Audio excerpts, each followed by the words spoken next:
Dear students, आज next lecture start करते हैं फ्लूइड मैकेनिक्स का। और लास्ट लेक्चर जो मैंने यूट्यूब पे पोस्ट किया था उसमें एक न्यूमेरिकल मैंने बताया था आपको, स्किप हो गया था। और ये बहुत ही इंपॉर्टेंट न्यूमेरिकल है और आईएएस 2017 में आया हुआ न्यूमेरिकल है। तो इस न्यूमेरिकल को ज़रा देखते हैं कि इस न्यूमेरिकल को किस तरह से सॉल्व करना है। ठीक है, तो न्यूमेरिकल क्या है सबसे पहले देखते हैं। Spherical water drop 1 millimetre diameter, एक स्पेरिकल वाटर ड्रॉपलेट्स है जिसका डायमीटर जो है capital D that is equal to 1 millimetre, split up in air into 64 small drops of equal size. ये स्प्लिट होके और स्मॉल स्मॉल ड्रॉपलेट्स में कन्वर्ट हो जाता है। एक बड़ी ड्रॉपलेट्स स्मॉल ड्रॉपलेट्स में कन्वर्ट हो जाती है। इन टोटल ड्रॉपलेट्स का जो नंबर है दैट इज 64। ठीक, the surface tension coefficient of water is, मैंने पहले ही बताया सरफेस टेंशन ऑफ वाटर आप याद रखेंगे 0.073 newton per metre. The work required to splitting up the drop is, तो बड़ी ड्रॉप जो छोटी ड्रॉप्स में कन्वर्ट हुई तो कितना वर्क रिक्वायर्ड हुआ। ठीक है ना, तो वर्क रिक्वायर्ड का कल मैंने फॉर्मूला बताया था, sigma surface tension into change in surface area delta A. तो जब एक बड़ी ड्रॉप स्मॉल ड्रॉपलेट्स में कन्वर्ट हुई तो क्या हुआ, सरफेस एरिया में चेंज आया। तो सरफेस एरिया में चेंज क्या आया, एरिया आफ्टर ब्रेक, मतलब A2 माइनस A1। A2 क्या एरिया है, जो 64 ड्रॉपलेट्स कन्वर्ट हुई हैं। 64 इंटू, मान लेते हैं कि जो स्मॉल ड्रॉपलेट है उसका डायमीटर स्मॉल डी है और रेडियस स्मॉल आर है। जो बड़ी ड्रॉप है उसका रेडियस कैपिटल आर है। तो अगर ये स्फीयर है तो इसका सरफेस एरिया क्या हो जाएगा, 4 pi small r square minus 4 pi r square, जो एक बड़ी ड्रॉप है A1। तो यहाँ से हम 4 पाई कॉमन ले लें तो क्या आ जाएगा, 64 r square minus capital r square. अगर इस वैल्यू को उठा के वर्क में रखते हैं तो वर्क डन आपका कितना हो गया, वर्क डन हो गया आपका जाके sigma into 4 pi into 64 small r square minus capital r square. ये आपकी इक्वेशन नंबर 1 आ गई, this is the work done. अब आपको इस कैपिटल आर तो पता है 1 मिलीमीटर, मतलब आर इज इक्वल टू कितना हो गया, डायमीटर 1 मिलीमीटर है तो 0.5 मिलीमीटर है। स्मॉल आर कैसे निकालेंगे, वॉल्यूम आपका इक्वल रहेगा। तो वॉल्यूम फर्स्ट ड्रॉपलेट्स का volume is equal to 64 into एक ड्रॉपलेट्स का वॉल्यूम। ठीक है, तो 4/3 pi R cube equal to 64 into 4/3 pi R cube. यहाँ से ये कैंसिल आउट, तो आर इज इक्वल टू क्या आ जाएगा, 4 small R is equal to R divide by 4। इस वैल्यू को उठा के यहाँ पे रखें तो आपका डब्लू आ गया 4 pi into sigma 64 into r square divide by 16 minus r square. तो ये क्या रह जाएगा, 3 r स्क्वायर, ये 4 r स्क्वायर माइनस हो जाएंगे। तो W is equal to 12 pi sigma into r square. अब वैल्यू उठा के रखेंगे तो 12 इंटू 3.14 इंटू 0.073, ये हो गया इंटू आर स्क्वायर इंटू 0.5 का होल स्क्वायर इंटू 10⁻⁶। तो आपका वर्ड में कितना आ जाएगा, जो मैंने बताया था कल आपको, 0.69 इंटू 10⁻⁶ जूल। ठीक है, तो ये आपका कल एक न्यूमेरिकल छूट गया था मेरे से, तो उस न्यूमेरिकल का सॉल्यूशन है। तो ये न्यूमेरिकल आईएएस 2017 में आया था, 2 मार्क्स का क्वेश्चन था। तो ये काफी इंटरेस्टिंग न्यूमेरिकल है, इसे आप समझ लें। ठीक है ना, अगर जो आप बेसिक्स पढ़ते हैं फ्लूइड मैकेनिक्स का तो उसमें से बहुत छोटे छोटे जो स्मॉल स्मॉल क्वेश्चन आईएएस में आए हुए हैं जो आपके लिए काफी हेल्पफुल है। आगे देखते हैं नेक्स्ट न्यूमेरिकल। मैंने आज न्यूटन्स लॉ पे कुछ न्यूमेरिकल्स करवाऊंगा। ठीक है ना, न्यूटन्स लॉ मैंने पहले बता दिया था। ठीक है ना, न्यूटोनियम फ्लूइड्स वगैरह जो भी बताया था, न्यूटन्स लॉ आपको बता दिया था हमने, tau is equal to mu del u by del y. अब इस पे न्यूमेरिकल यूनिवर्सिटी एग्जाम में काफी आते हैं और कॉम्पिटिटिव एग्जाम में भी आते हैं। तो न्यूमेरिकल देख लेते हैं जरा। एक गेट 2016 का 2 नंबर का क्वेश्चन है। Consider fluid flow between the two infinite horizontal plate with a which are parallel, the gap between them being 50 millimetre. दो पैरेलल प्लेट्स हैं, ठीक है, इनके बीच में जो गैप है that is small l is equal to 50 millimetre. The top plate is sliding parallel to the stationary bottom plate at a speed of 3 metre पर सेकेंड। स्टेशनरी जो बॉटम प्लेट है दैट इज फिक्स्ड और जो top plate है it is moving by velocity 3 metre पर second. The flow between the plate is slowly due to the motion of top plate. ठीक है, ये कह रहा है टॉप प्लेट की वजह से मोशन जो है फ्लूइड के अंदर है। The force per unit area required the force per unit area required to maintain the bottom plate stationary. तो आपको शियर स्ट्रेस निकालनी है कितनी होगी, ठीक है। और ये डेटा फिलिंग वाला गेट में क्वेश्चन आया हुआ है तो इसमें आंसर आपको नहीं दिए गए। विस्कोसिटी ऑफ द फ्लूइड आपको दे दी है एंड द डेंसिटी दे दी है। Simply tau is equal to क्या है formula, mu del u by del y. तो tau is equal to 0.44 into u आपको दिया है 3, गैप आपका दे दिया 50 into 100।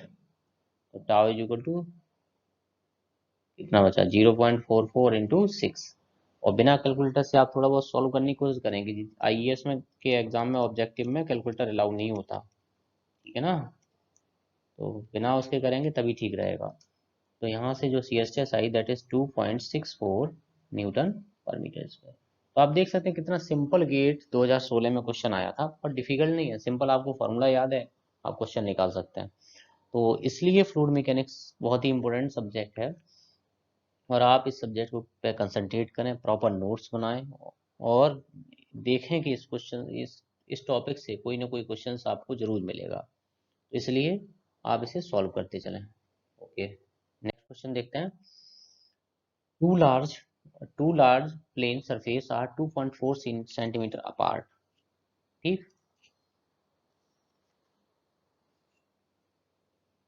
two large plane surfaces are 2.4 centimeter apart. The space between the surface is filled with glycerine. What force is required to drag a very thin plate of the surface area 0.5 meter 0.5 square meter between the two large plane surface at a speed of 0.6 meter per second if the thin plate is in the middle of top plane surface. तो simple question है ये भी।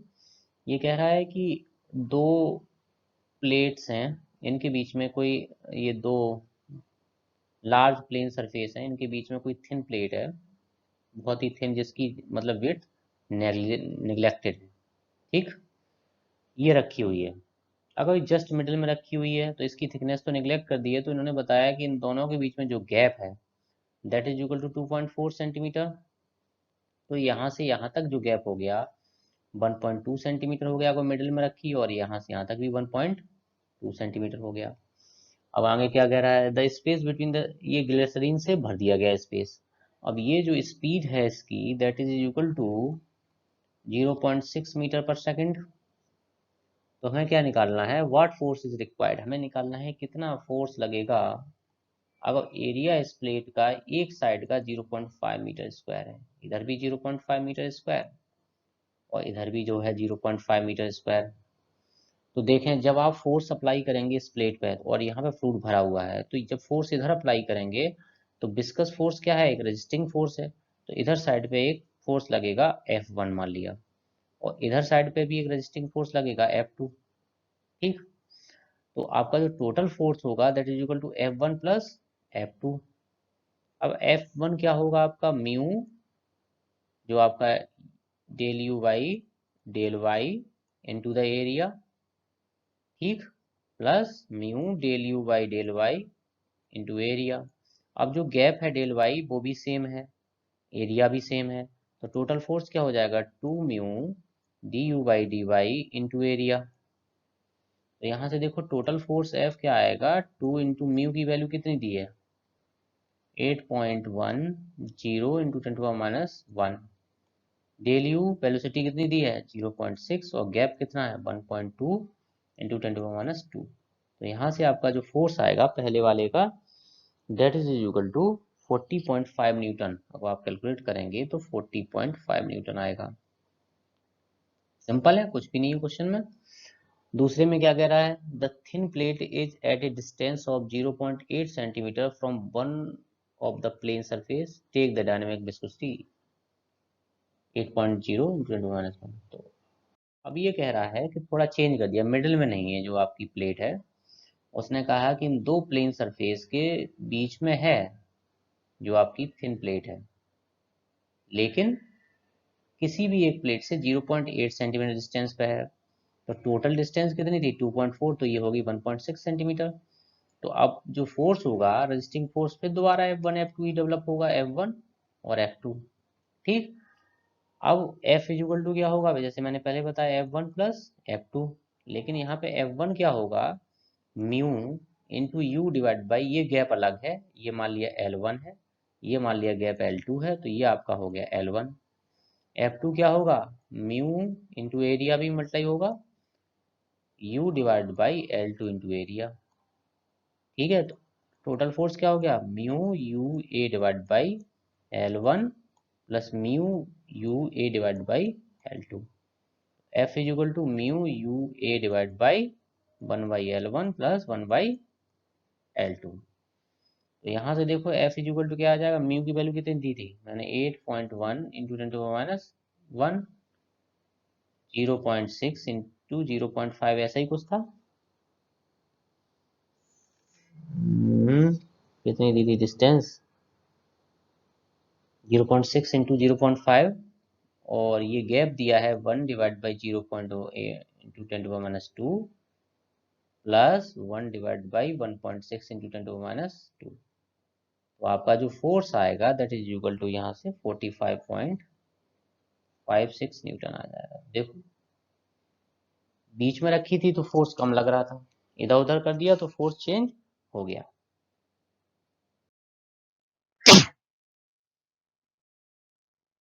इसके बाद next numerical देखते हैं। ये numerical काफी इंटरेस्टिंग है, थोड़ा चेंज है इस न्यूमेरिकल के अंदर। A vertical gap 2.2 centimeter wide of infinite extends contain a fluid of viscosity 2.0 Newton second पर metre square.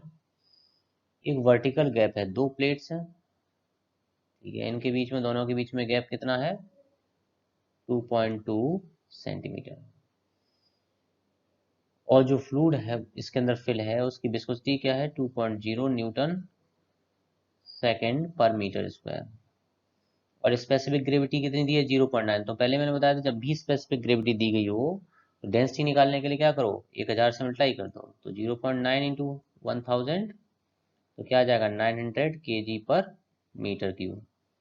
A metallic plate 1.2 meter into 1.2 meter into 0.2 centimeters is lifted up with a constant velocity of 0.15 meter square।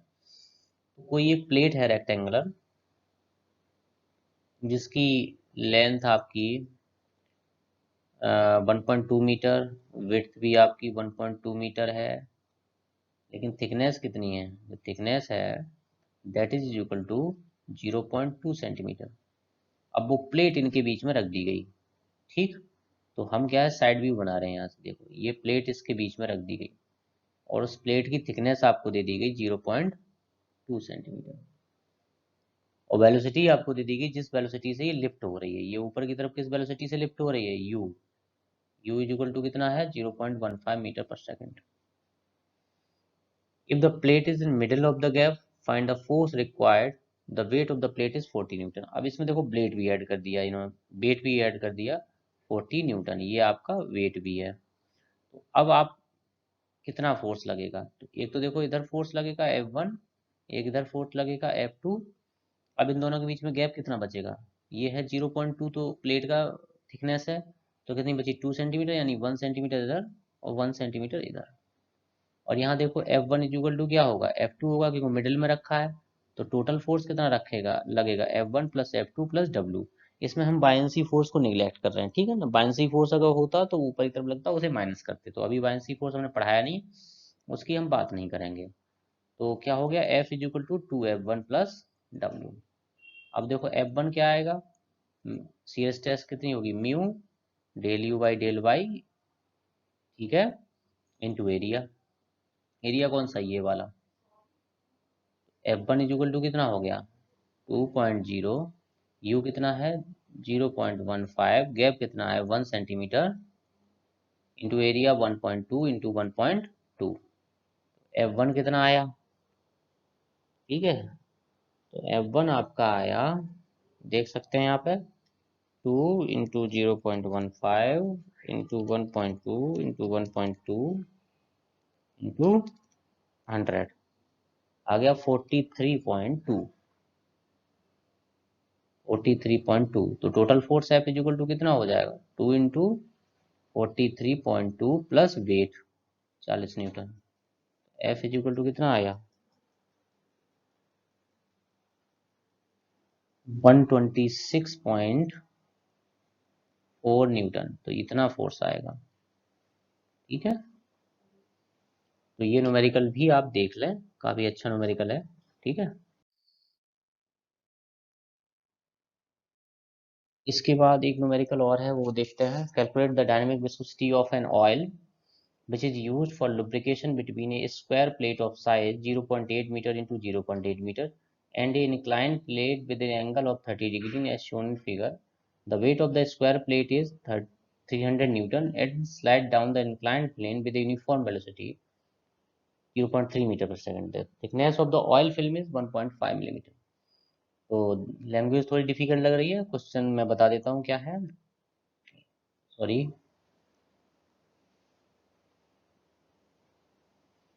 कोई incline plane है, ठीक है, इस पे कोई square plate रखी हुई है, ठीक है, इस तरह से इसके बीच में कोई लुब्रिकेंट ऑयल भरा हुआ है। तो ये न्यूमेरिकल में थिकनेस, ये थिकनेस ऑफ ऑयल फिल्म, ये थिकनेस आपको स्मॉल एल दे दी 1.5 mm। अब शुरू से पढ़ते हैं न्यूमेरिकल। ये यहाँ से यहाँ तक एंगल कितना दिया है 30 डिग्री। जो प्लेट है, प्लेट का एरिया दे दिया आपको 0.8 मीटर इंटू 0.8 मीटर दे दिया। ठीक है, the wait of the square plate is 300 Newton. तो ये वेट है इसका, सॉरी, वेट जो है नीचे की डायरेक्शन में लगेगा, वेट जो है नीचे की डायरेक्शन में लगेगा प्लेट, इस स्क्वायर प्लेट का, तो नीचे की डायरेक्शन में वेट लग गया W।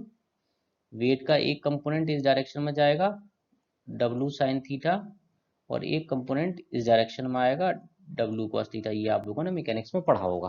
ठीक, अब देखते हैं न्यूमेरिकल दोबारा डायग्राम बनने के बाद।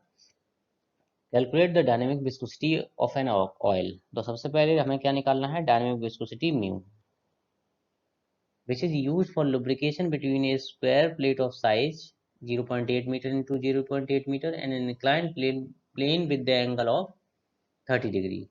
The weight of the square plate is 300 Newton and it slides down the inclined plate with a uniform velocity 0.3 metre. तो यहाँ पे जो है 0.3 मीटर पर सेकंड से ये स्लाइड कर रहा है।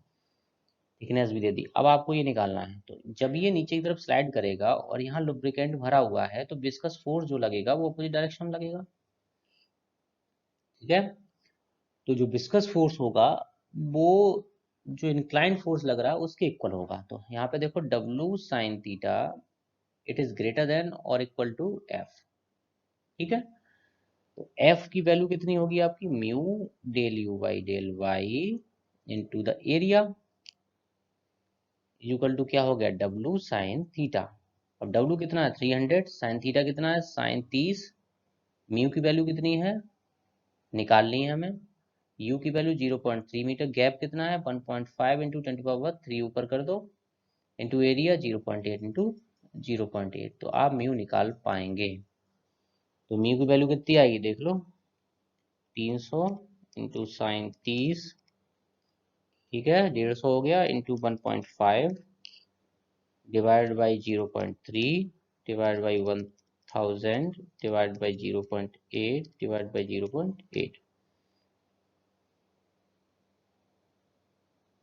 ठीक है, तो हमारा जो आंसर आएगा वो कुछ 150 into 1.5 divide by 1000 divide by 0.3 divide by 0.64। भाई विस्कोसिटी आ रही है 1.17 Newton second per metre square. ये आपका आंसर आ गया। ठीक है ना, तो ये भी सिंपल था, केवल न्यूमेरिकल पढ़ने में थोड़ा डिफिकल्ट लग रहा होगा, बाकी सिंपल था। इसके आगे देखते हैं, ये न्यूमेरिकल हमारे खत्म हो गए, न्यूमेरिकल मैंने इतने ही रखे हैं।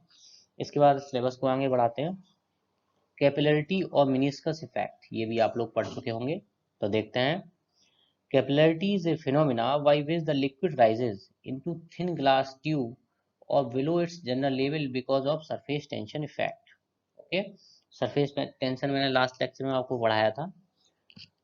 The rise of liquid surface is known as the capillary rise, while the fall of the liquid surface is known as the capillary depression. तो कुल मिला के कैपिलरी राइज क्या है कि जैसे ये लिक्विड भरा हुआ है, अगर जो आपने एक सर्टेन डायमीटर से लेस डायमीटर की, जैसे 8 मिलीमीटर डायमीटर जो इसका है, उससे 8 मिलीमीटर डायमीटर से कम की कोई कैपिलरी ट्यूब ली, और अगर जो इस लिक्विड में डिप कर दी, ठीक है, तो इसमें क्या होगा, जो लिक्विड होगा वो कैपिलरी में राइज हो जाएगा। इस फिनोमेना को हम कैपिलरिटी एक्शन बोलते हैं, और इसका बहुतायत में बहुत ज़्यादा यूज है मैकेनिकल इंजीनियरिंग के अंदर, ठीक है ना। तो जैसे जो भी आपके ट्रीज हैं, इनके जो पानी लेते हैं, है ना, इनके अंदर बहुत पतली पतली कैपिलरीज होती है, जिससे ये अर्थ से जो है वाटर को खींचते हैं, ठीक है। और कैपिलरी एक्शन का आज की तारीख में जो मैकेनिकल इंजीनियरिंग में बहुत ज़्यादा यूज़ है, क्योंकि हम जो है आज की तारीख में माइक्रोमीटर और नैनोमीटर पर वर्क कर रहे हैं, माइक्रो टर्बाइन्स डेवलप कर रहे हैं। Okay, we are developing such a turbine that will move और take the energy from the atmosphere. बहुत स्मॉल स्मॉल टर्बाइन, अभी तक आप लोगों ने पढ़ा होगा, अभी आप मैकेनिकल इंजीनियरिंग में पढ़ेंगे स्टीम टर्बाइन, ठीक है, अभी आप पढ़ेंगे गैस टर्बाइन। ये टर्बाइन काफी बड़ी होती हैं, ह्यूज होती हैं, एक एक बिल्डिंग के साइज की, ठीक है। But now the science is change, science जो है चेंज हो रही है, वो किधर की तुम मूव कर रही है, बिग साइज से स्मॉल साइज की तरफ। We are moving in micro level, तो हम माइक्रो लेवल पे मूव करेंगे, माइक्रोमीटर में जाके, ठीक है। जब साइज कम हो जाता है किसी भी चीज का, तो उस पर अदर फोर्सेस इफेक्टिव हो जाते हैं। तो अगर कोई हम बहुत छोटी सी टरबाइन बनाएं, and that turbine will take the energy from the atmosphere, atmosphere से एनर्जी ले और वो रन करे, ठीक है ना। फॉर एग्जांपल मैंने कोई स्मॉल टरबाइन बनाई, उसके ऊपर हमने ब्लेड लगा दिए, ठीक है, और बहुत स्मॉल है, तो जो एटमॉस्फेयर से एनर्जी ले रही है, उससे ये रोटेट कर रही है। लेकिन जब इसका साइज कम हो जाता है, तो सरफेस टेंशन इफेक्ट वर्क करने लगता है, और वही सरफेस टेंशन इफेक्ट जैसे मैंने यहाँ पे बताया, अगर जो कोई कैपिलरी ट्यूब है, उसका डायमीटर अगर ज़्यादा है, करीब 16 मिलीमीटर है, the surface tension effect is neglected. What when the diameter is 6 millimeter, 4 millimeter, then the capillary effect is working. Capillary effect working में आ जाता है, और उस सिचुएशन में जो उसकी एनालिसिस है वो डिफरेंट हो जाती है, ठीक है ना। तो इसलिए ये आज की तारीख में इंपॉर्टेंट है। मैंने बताया कि माइक्रो लेवल पे हम काम कर रहे हैं, बहुत नैनो साइज में इन सब में मूव कर रहे हैं, ठीक है ना। तो इसलिए तो हम इसका एक डेरिवेशन है कैपिलरी राइज का, वो देखते हैं। तो आप इस डायग्राम को देख रहे हैं, इस डायग्राम में अगर आप देखेंगे, तो जैसे फॉर एग्जांपल ये आपका एच हाइट तक जो है वाटर राइज हो गया, एच हाइट तक, और यहाँ पे सरफेस टेंशन सिग्मा लग रही है इसकी पेरिफेरी की चारों तरफ, ठीक है ना। और यहाँ पे जो एंगल है दैट इज थीटा। तो अगर देखा जाए तो ये को फोर्स यहाँ पे देखा जाए तो फोर्स क्या हो जाएगा, सिग्मा इंटू पेरीफेरी, पेरीफेरी कितनी है इसकी कैपेसिटी की, पाई इंटू डी। अब यहाँ पे ये इंक्लाइंड है सर्टेन एंगल अल्फा थीटा, तो यहाँ पे एक कंपोनेंट आ जाएगा sigma pi D cos theta, और यहाँ पे आ जाएगा sigma pi D sine theta. यहाँ पे भी आ जाएगा ये sigma pi D cos theta, लेकिन ये पूरी पेरीफेरी पे है, तो ये 2 टाइम्स नहीं होगा, ठीक है ना। अब ये जो फोर्स ऊपर की तरफ लग रहा है, ये फोर्स क्या करेगा कि जो लिक्विड इस वाटर कॉलम के अंदर राइज हुआ उसके वेट के बराबर होगा, ठीक है ना। तो क्या हो गया, surface tension force, surface tension force is equal to weight of the water rise in capillary tube. तो सरफेस टेंशन फोर्स कितना है, sigma pi D cos theta. अब वेट कितना हो जाएगा इसका, वेट कितना हो जाएगा mg, मास क्या होगा रो इंटू वॉल्यूम इंटू जी, तो रो इंटू जी। अब वॉल्यूम कितना हो जाएगा इसका, अगर डायमीटर डी है तो 5/4 into D square into H. तो यहां से निकालेंगे तो आ जाएगा 4 sigma cos theta divide by rho G T. इस फॉर्मूले को आप याद करके रखेंगे। ये है आपका कैपिलरी राइज, इतना जो है राइज होगा। तो आप लोग देख रहे हैं अगर यहाँ डायमीटर कम है, if the diameter is less, तो जो कैपिलरी राइज है वो उतना ही ज्यादा होगा। तो इस कॉन्सेप्ट का यूज आज की तारीख में कहाँ हो रहा है कि यहाँ पे जैसे हम कट कर दें, यहाँ पे एक होल क्रिएट करें, ठीक है, तो यहाँ से वाटर निकलने लगेगा और यहाँ पे मैं एक स्मॉल छोटी सी टरबाइन लगा दूं, ठीक है, तो वो रोटेट होने लगेगी। तो माइक्रो टरबाइन इससे वर्क कर सकते हैं, माइक्रो टरबाइन इससे रन हो सकती हैं, ठीक है ना, इसलिए मैंने बताया ये बहुत इंपॉर्टेंट है। अब ये तो कैपिलरी राइज मैंने पढ़ा, अब कैपिलरी डिप्रेशन भी होता है। देखो इसमें लिखा हुआ है, ये मेरे खुद के नोट्स में देख लो एक बार। if d is small then h is high but the value should not be less than 8 millimeter and would not be greater than 12 millimeter। ठीक है, डायमीटर अगर कम होता चला जाएगा तो h बढ़ता चला जाएगा, लेकिन डायमीटर जो है 8 मिलीमीटर से कम नहीं होना चाहिए, ठीक है, और 16 मिलीमीटर से ज्यादा नहीं होना चाहिए। 8 से 16 मिलीमीटर के बीच में अगर डायमीटर है, ठीक है, तो कैपिलरी एक्शन आपको दिखाई देगा। नीचे लिखा what in case of mercury the capillary depression takes place. तो मरकरी के साथ क्या होता है, उसमें जो है जैसे आपने देखा था वाटर में, वाटर के केस में कैपिलरी ट्यूब के अंदर वाटर जो है राइज हो गया था, सरफेस उसका बढ़ गया था, लेकिन यहाँ क्या है, लेवल से नीचे की तरफ मूव कर जाएगा मरकरी, ठीक है ना, जैसे ये रेफरेंस लेवल है तो यह मरकरी नीचे की तरफ मूव कर जाएगा एच हाइट, ठीक है। तो इसमें हमने दो लाइनें लिख दी हैं, what in case of mercury capillary depression, number 1 point, for waiting liquid, जो लिक्विड सरफेस को भिगोते हैं लाइक वाटर, उनका जो एंगल होता है, ठीक है ना, that angle is less than 90 degree, ठीक है। For pure water theta is equal to 0 degree, यानी एक्यूट एंगल है तो वो राइज होगा। फॉर नॉन वेटिंग सरफेस, जो सरफेस को नहीं भिगोते, theta is greater than 90 degree, theta उनके लिए 90 डिग्री से ज्यादा होता है। For mercury theta varies from 130 degree to 150 degree, ठीक है, इसे ऑब्ट्यूज एंगल कहते हैं, लेकिन यहाँ पे फॉर्मूला सेम रहता है। इसके बाद कुछ न्यूमेरिकल्स हैं जो आईएएस में आए हुए हैं, वो देखते हैं। काफी इंपोर्टेंट न्यूमेरिकल है इसलिए मैंने रख दिए हैं इसमें। तो ये आपको दिया गए हैं 4 फ्लूइड की इक्वेशन, आपको मैच करनी है, ठीक। तो अगर n इज इक्वल टू 1 है तो इक्वेशन क्या बन जाएगी, tau is equal to mu del u by del y. तो ये कौन सा फ्लूइड है, न्यूटोनियम फ्लूइड है, तो ए का कौन सा हो गया, थर्ड। अब देखते हैं सेकंड, ये वाला आपकी इक्वेशन है tau is equal to mu del u by del y power n, what n is less than 1। अगर n लेस देन 1 है तो कौन सा फ्लूइड होगा, पहले ही मैंने बताया था, एक तो ये डायलेंटेड था, ये था प्यूसोडोप्लास्टिक फ्लूइड। यहाँ n इज लेस देन 1 और यहाँ n इज ग्रेटर देन 1, तो ये कौन सा फ्लूइड हो गया, सेकंड वाला प्यूसोडोप्लास्टिक फ्लूइड। तो बी का कौन सा हो गया, फोर्थ ऑप्शन। अब n इज ग्रेटर देन 1 है तो क्या होगा, डायलेंटेड फ्लूइड होगा, तो सी का आपका हो गया ऑप्शन सेकंड, ठीक। इसके बाद ये वाला फ्लूइड क्या है, आप लोगों को पता ही है, बिंगम प्लास्टिक, यहाँ से राइज चलता था ये बिंगम प्लास्टिक, तो आपका डी का हो गया 1, डी का हो गया 1, ठीक है। तो आप देख सकते हैं कि इस तरह का क्वेश्चन भी एक आईएएस में आया हुआ है, तो ये बहुत इंपॉर्टेंट है, जो मैंने टाइप्स ऑफ रूट पढ़ाए हैं इसे आप अच्छे से पढ़ लें, ठीक है ना। इसके बाद एक न्यूमेरिकल और आया है, इस न्यूमेरिकल को आप देखें, सिंपल न्यूमेरिकल है, आप सॉल्व कर सकते हैं इसे, ठीक।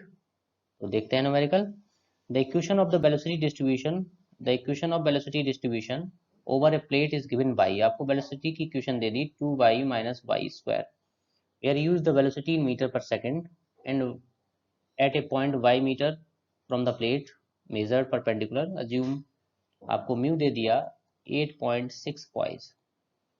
अब मैंने आपको बताया था 1 पॉइज इक्वल टू क्या होता है, 0.1 Newton second per metre square, यही बताया था।